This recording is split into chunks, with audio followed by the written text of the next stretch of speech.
6 months ago, Drew and I were brought this tool that I have right here, the sand flea, and asked to use it and see what we thought about it. And we've been using it pretty steadily for those 6 months, and this is our report. When we first saw it, we were at first just taken aback by its incredible simplicity. Everybody that I've known that I've shown this to and says, look at that, it's just a sanding drum in a box. Well, that's true. It is. It is a sanding drum in a metal box. But that has absolutely nothing to do with its capabilities or versatilities. I mean, you could also say that Edison did nothing except stick a wire in a glass jar. Okay? The fact is this is an extremely versatile sanding tool, and Drew and I keep finding new uses for it almost every week. I'm going to show you some of those, by the way, as we go along. It is a metal box made of thick gauge metal. It's got a stainless steel top with a slot in it. The roller that you see here is about 2 inches in diameter with sealed bearings on either end. It's 18 inches long. The roller is covered with hooks, and the sandpaper that you use here has loops. So there's no adhesives to fight with, and you can put one grit on and easily strip it off and put another grit on right behind it. It's easy to change the sandpaper. I'm going to show you how to do that here in a minute. The steel cabinet has a sawdust port here over on the other side that we cleverly put where you can't see it with the camera, but you can hook a dust collection to it. Although I've got to say that even without dust collection, the machine is remarkably clean. The rotation of the drum takes the sawdust in and throws it into the box, and it just sort of collects there. It doesn't get foggy in the air, which is important to us. Because we have a fairly small web studio here, and it fills up with sawdust quite fast. For those of you who are working in garages or small barns or sheds, that can be a real consideration. A sanding machine like a belt sander will create a sawdust storm, as you well know. This box does a fairly good job of capturing its own waste. Well, let's see. But how do we set this up? Well, it mounts to the Mark V like any of our other special purpose tools on the end of the Mark V, and we've got it powered here with the coupler. And I've got the Mark V set on H. Drew and I have used this at speeds anywhere from maybe down as far as D on up to J or K, depending on what we're doing. The fence that it comes with, you can use that to guide the stock or to keep it square if you need to keep something flat and true or square on the corner. Right now I've got the roller set up so that there are 3 grits of sandpaper here. Let me open this up and I'll show you. The grit that's farthest away from the camera is 120. In the middle I have 150, and then here I have 180. So I can take small parts and run them across 3 different grits, get them smoother as we go. Now I'm going to take these off and put a single grit on, because some of the stuff that I'm going to sand for you is fairly large. Let me cut the strapping tape. Now this strapping tape goes on and helps to hold the sandpaper and keeps it from coming off, and I'll show you why in a bit. when you change grits, you do lose this strapping tape. But as you can see here, I'm just going to take out here's the 120, comes right out, and then the 150. I'm trying to get rid of the strapping tape, so I had a little Abbott and Costello thing going on here with that. Okay, and here goes the 180. Now I'm just going to lay them here in the cabinet. They'll be just fine. They'll be just fine there, and I can put them back on again when I'm done with this big strip of 150. Now you'll notice that these strips are angled. When you get a roll of the tape, you take this template which comes with the sand flea, and you put it over the end of the tape and you cut it to this angle. This gives you your starting angle for putting on this sandpaper. You simply start the sandpaper here at the front of the machine, and you roll the machine towards you, keeping a fair amount of tension on the sandpaper. When you put it on, you don't want a gap here. Let's see. You start it just there. We go. You don't want a gap between the sandpaper. Neither do you want the sandpaper ribbon to overlap at the edges. You want it to go on as straight as you can and with no wrinkles. Smooth it out as you go. It's going on pretty well there. Coming to the end, and that's it. Now, this is going to revolve in this direction towards me. This end over here is going to be continually combed down. It will never come up. But this end right here might catch and get peeled up like that. So what I'm going to do is I'm going to take this strapping tape, okay, this is where the strapping tape comes in, and we sell this narrow stuff that you can cut your own if you're frugal. And I just wrap it once around the drum, overlap it by about an inch, and that's it. That's all there is to do to change the sandpaper. Now, you'll notice back here there's a plate. I'm going to loosen two locks.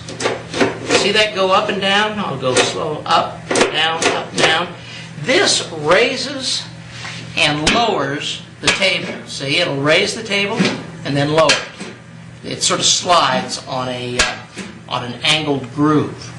Now, I want to adjust the table so that just the grit of the sandpaper is above the table. I'm going to take a board, and see, right now if I roll that, the board moves.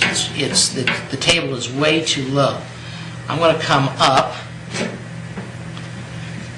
tighten this down a little bit. Now if I roll the table, nothing happens. The table is way too high.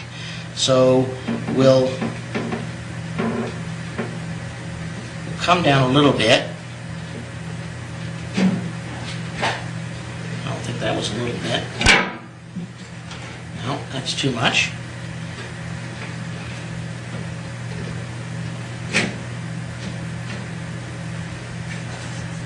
Okay, now I can just begin to hear the sandpaper rubbing. So I am almost there. Now what I'm going to do here is I'm going to snug up the locks, and I am going to take a rawhide mallet, and I'm going to tap this,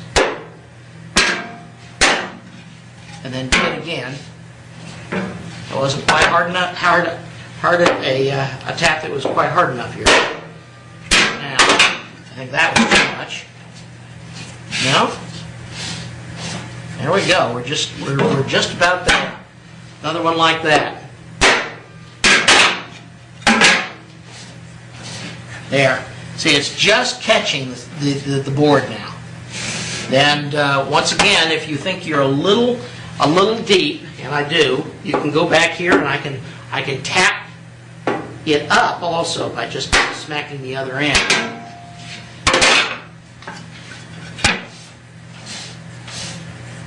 There we go. All right. Let me lock those down now, and that's it. That's all there is to the setup. You put the sandpaper on, and you play around with the level of the table for a while, and there you go. This thing never has to be touched again during the operation. You never have to readjust it.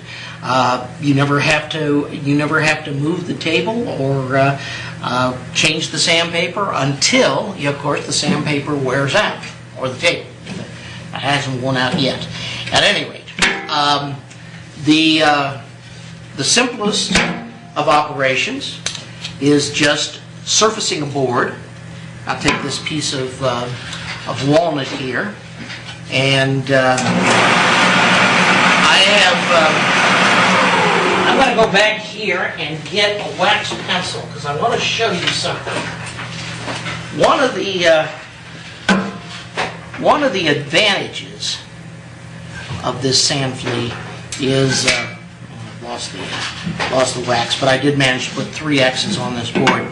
One of the advantages of the sand flea is how much control you have when you're sanding the wood. It takes out very, very little. And you'll see this. I put some X's with a wax pencil on this.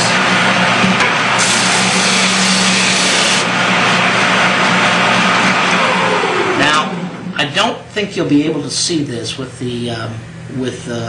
but the wax is still there in the grooves. It just took off a little bit of the surface of the wood, and no more.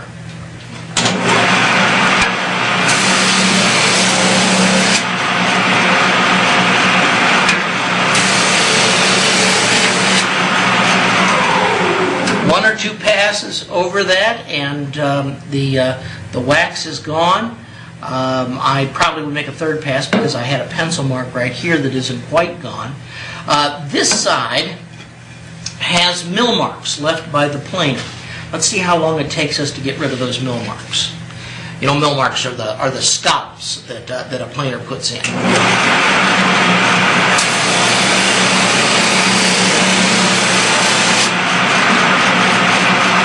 That's one. All but the very deepest mill marks are gone.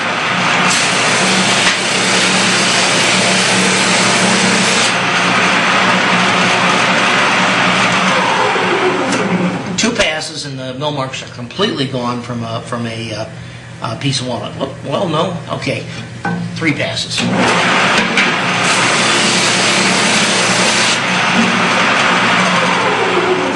There we go. They're gone now. So it doesn't take long at all to get this board down to nice and smooth. And the nice thing about this is also flat. I'm not dwelling in any one area. I'm sanding each area fairly evenly, so that this board is going to be as flat as a die when I'm done. Now, if you've read any of the literature, you know that sand flea also claims that you can joint with this. And most of us are familiar with jointers that have cutters with them, and you kind of have to wonder, how can you cut, how can you joint when your in-feed table and your out-feed table is the same level. You can do it the same way a jointer plane does. Remember, I've got this set so it's just barely removing a little bit of the wood. That's how you set up a jointer plane, and you can joint a very, very straight edge with a jointer plane. Let me take this edge here. That's reasonably straight already, but it's got it's not been jointed because it's got saw marks on it.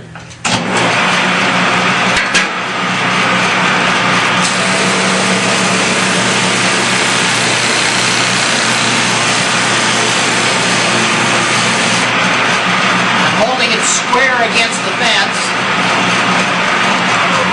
one pass. This is a brown and sharp straight edge. That's about as straight as you can get. And there off camera, I have a very, very bright light, 1,000-watt tungsten,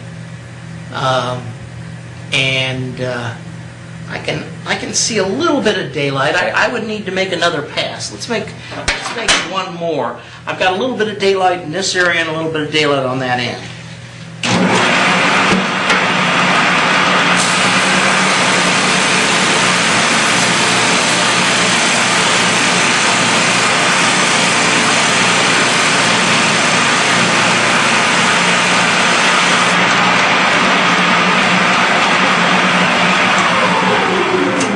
Way for you to actually feel this surface. But it is amazing how smooth this gets.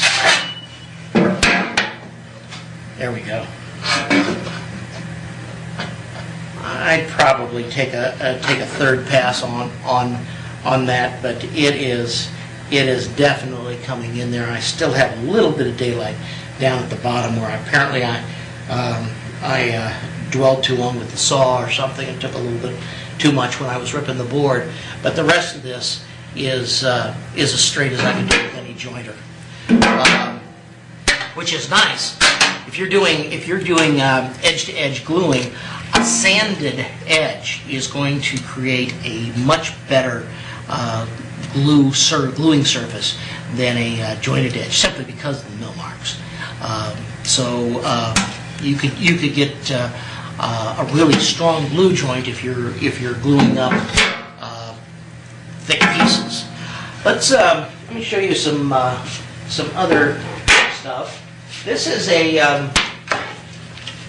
a piece of plywood. Now remember, I told you that the sand flea removes just a whisker off the surface, and I'm sure all of you have at one time or another put together something out of plywood, and when the joints come together, one's a little proud, one's a little bit shy of where you wanted it. You need to sand just a whisker off. You do, and you go just a little bit too deep, and you've removed the veneer. This plywood has some stains on it from stuff that's dropped on it, so I would have to sand it anyway. But the problem is that I don't want to remove that thin veneer. Let me show you how this works.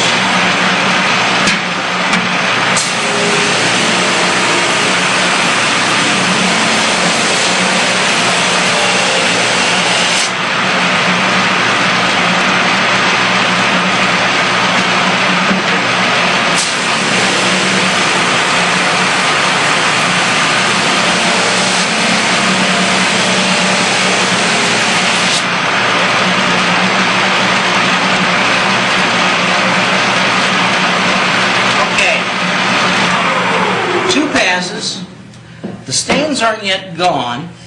The marks here that were here are mostly gone. Everything is as flat as a die, and except for this one place, this looks like there might have been some banding here. But I'm going to take a couple more passes, but there is nowhere here where it's even close to being through the veneer.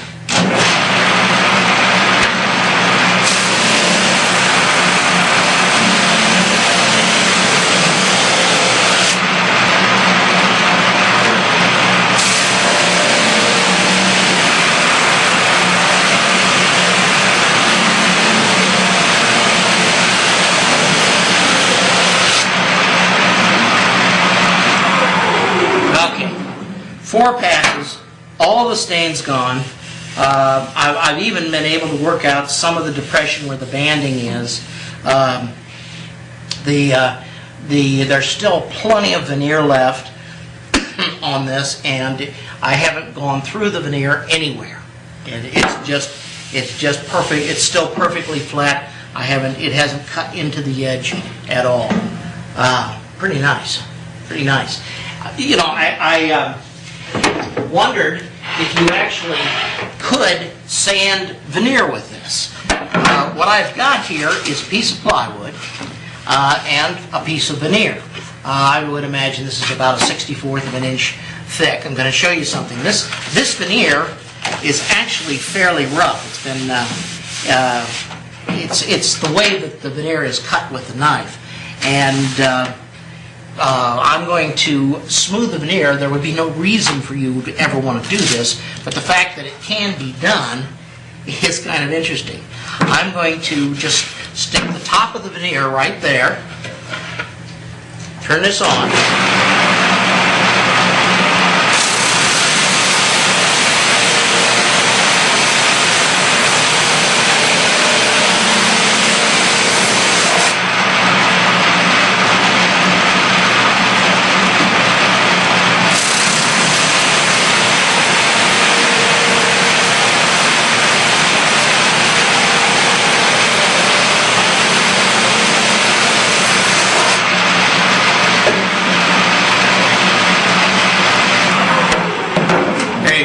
two passes, and the veneer is just absolutely as smooth as you could get it. You know, where is there another sanding tool where you could actually sand veneer and live to tell about it?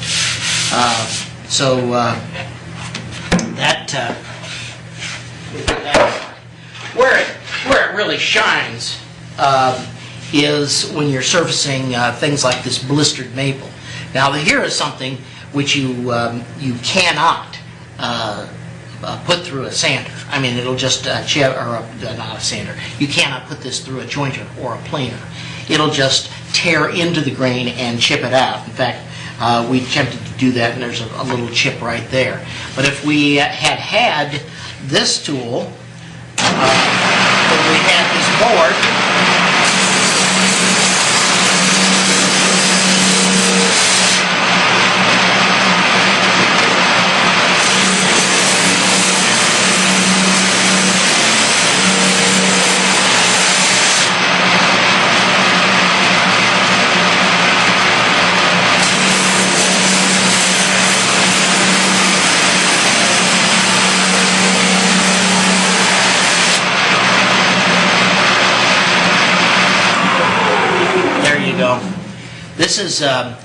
This is not only is this blistered maple, this is soft maple, which burns in a heartbeat, and there's absolutely no burns here. In fact, the burn, we're slowly working the burn that the planer put in the wood out over on this side. The smoother we sand it, the more the blister is coming out. Let's see how long it takes us to work that burn out.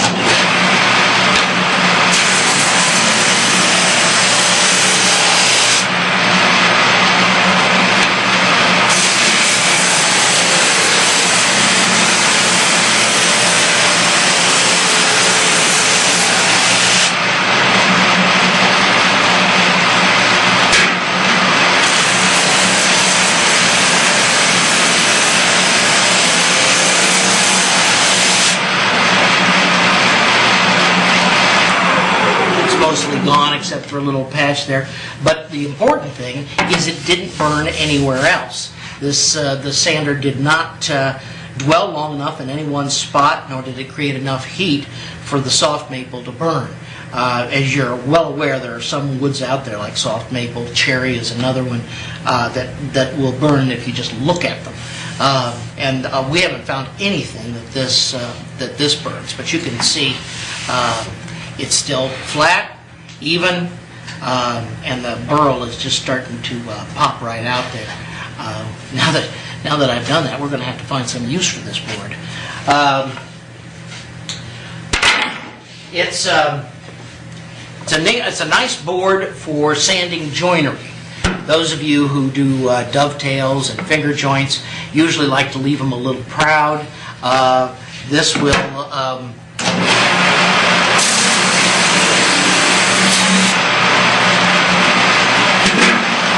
sand them right off with keeping the sides of your box perfectly flat. The drill and I have been experimenting with another tool called the Ringmaster, And in the Ringmaster, you cut bowls out of a single bore. Here's one of those bowls that we've made, and we found this. We've been gluing up wedges. What we do is we glue up half a board at a time. This alternates maple, cherry, maple, cherry, maple, cherry. And we glue up this half and that half, and then we put them together like this. It is enormously easy with the with this sander.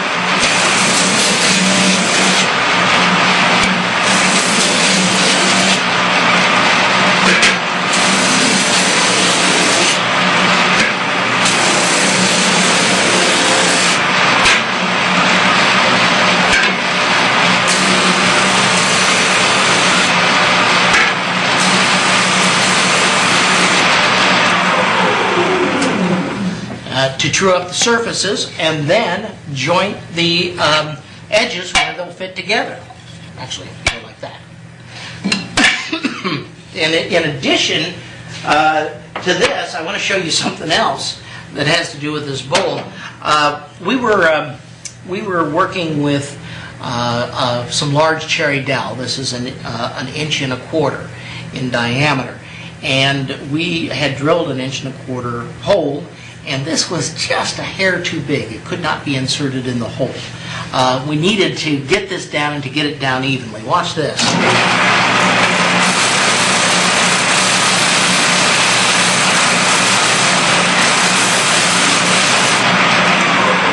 that cool? You can actually sand a cylinder on this, but not just a cylinder.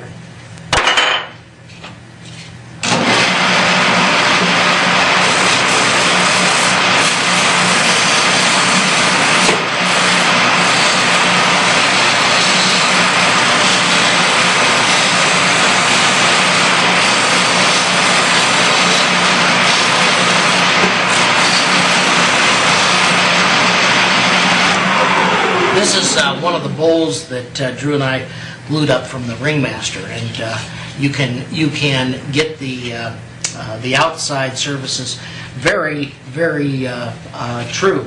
You can, if you're doing something like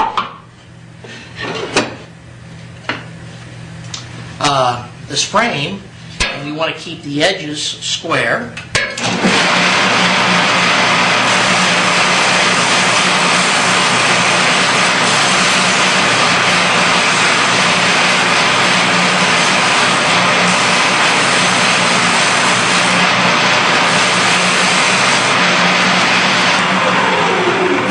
Use the fence like that, and they stay perfectly square.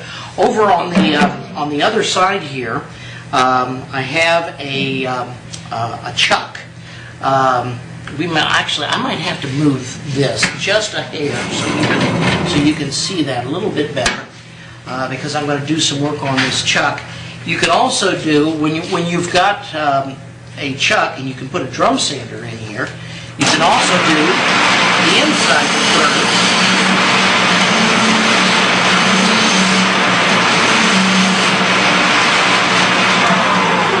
as well as the outsides. On one of our Sawdust sessions, we show you how to make a jig for the drum sander that would allow you to keep that perfectly straight.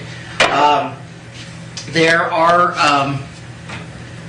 other tools, of course, that you can put in here. This is a sanding brush that'll get into contours if you're doing something with a lot of contours. I had something here.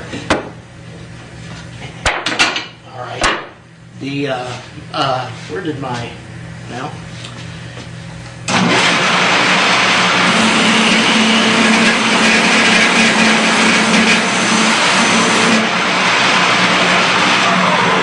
Sanding brush is nice. And it would, if this had crevices, if this had perhaps been a fluted dowel, it would have reached into those crevices. Here's something that's neat for you guys that get a little rust on your tools. This is a really nice engineering square that has gotten abused. We actually, Drew and I hung this up on a magnetic hanger directly over a bottle of nitric acid that we use for staining, and the fumes from the nitric acid caused this to rust. I have put what is called a surface conditioning pad on this.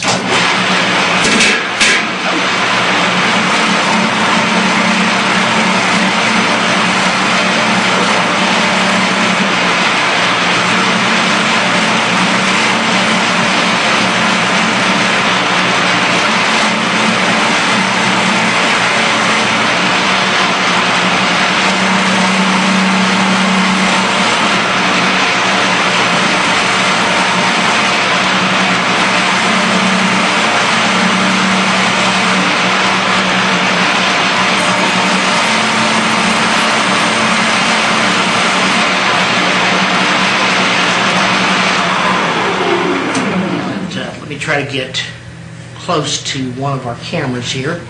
There you go. Look at the shine on that thing. Isn't that great? Oh, so it's an extremely versatile tool. That little bump there, it demonstrates another nice feature about this. This tool, the bump was me brushing the drum, and what came after it was more me being scared. I've got, having worked with power tools all my life, the minute I feel something in motion against my skin, I immediately panic. It's one of the reasons that panic response is one of the reasons I still have all 5 of my fingers. Okay, all 10 of my fingers, 5 on each hand.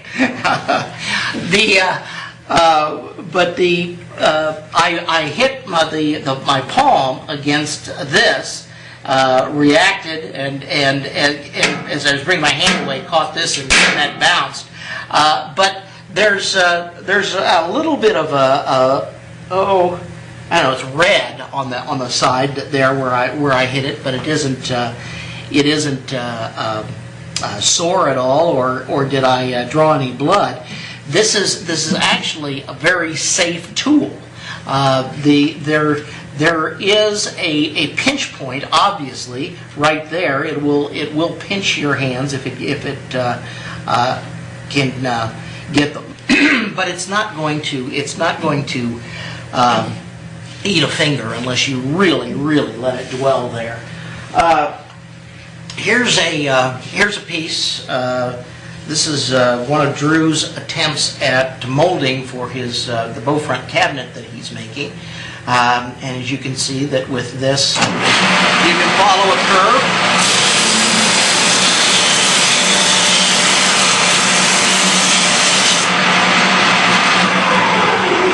And it puts a nice flat surface on there. And as long as you keep this balance between the infeed table and the drum, that the curve remains fair. That is, it doesn't have any flat spots or lumpy spots. Finally, you can use it for some amazingly delicate stuff because it takes off so little at one time. This is a little bit of scroll work that was done in some Baltic birch plywood. There are some really delicate pieces in here. This, for example, the leg of the mule in this thing is not even attached. It's like way out there. I would no sooner touch this to a belt sander than I mean, if I did, I'd have to do it all over again. But you can sand the surface of this.